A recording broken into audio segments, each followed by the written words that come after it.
Hi everyone, welcome to the Animal Reader. The Animal Reader is an animal news organization based in the Netherlands.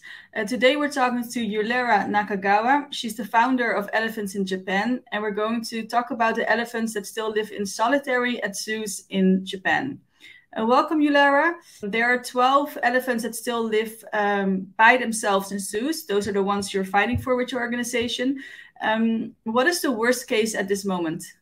I would say that right now our focus is pretty heavily on an elephant living in solitary confinement in Utsunomiya at the Utsunomiya Zoo.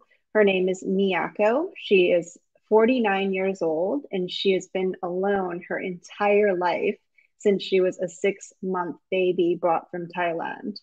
And so the reasons why her case, I would say, is the most urgent is that we've gotten some recent footage of her from one of our dedicated volunteers out in Japan, Yumiko, and we took that footage of her and sent it to some experts who have been working with elephants intimately and who have started their own elephant sanctuaries globally.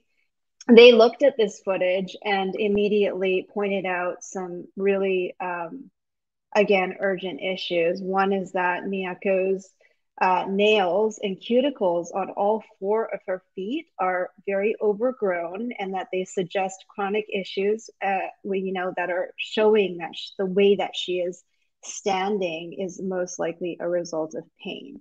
So, of course, this means that she is experiencing pain and discomfort on a minute-by-minute basis. The other issues are that even though this footage of Miyako was taken in July, summer months in Japan, they noticed that she was shivering in some of the videos.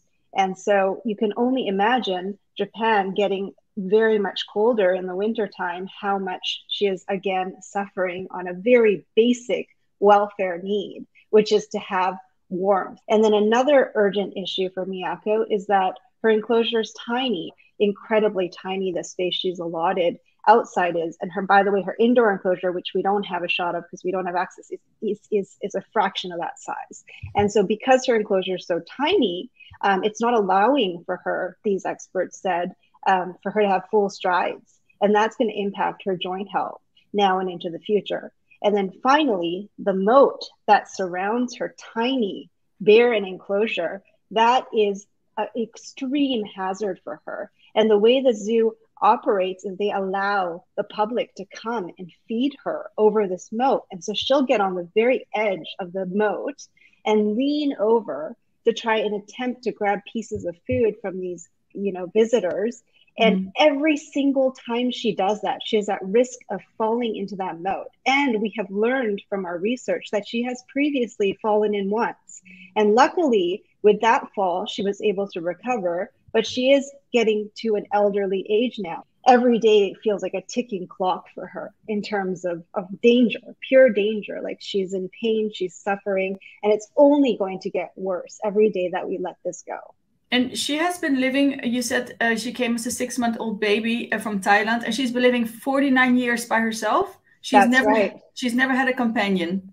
Never had a companion, ever. And this enclosure, I mean, it is barren. She has a tiny tire. She has a bar that she chews on. This is she does this out of a stress coping mechanism. So, so many factors, like I said, making Miyako's case right now very urgent.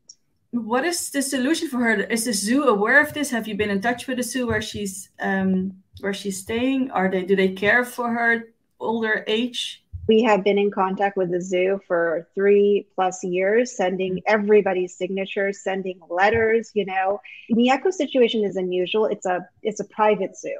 And it's a 3-generation ownership. So this man who currently runs it and owns it, it was his father who had the zoo previously, and he kind of took it over, and he was a businessman. The most, fruitful thing for her would be for the owner to let her go, and move to a better zoo. And by better zoo, there are zoos in Japan that have far more space and in which she could, with the right guidance and expertise, be introduced to other elephants and have finally that companionship, that would make her, I believe, thrive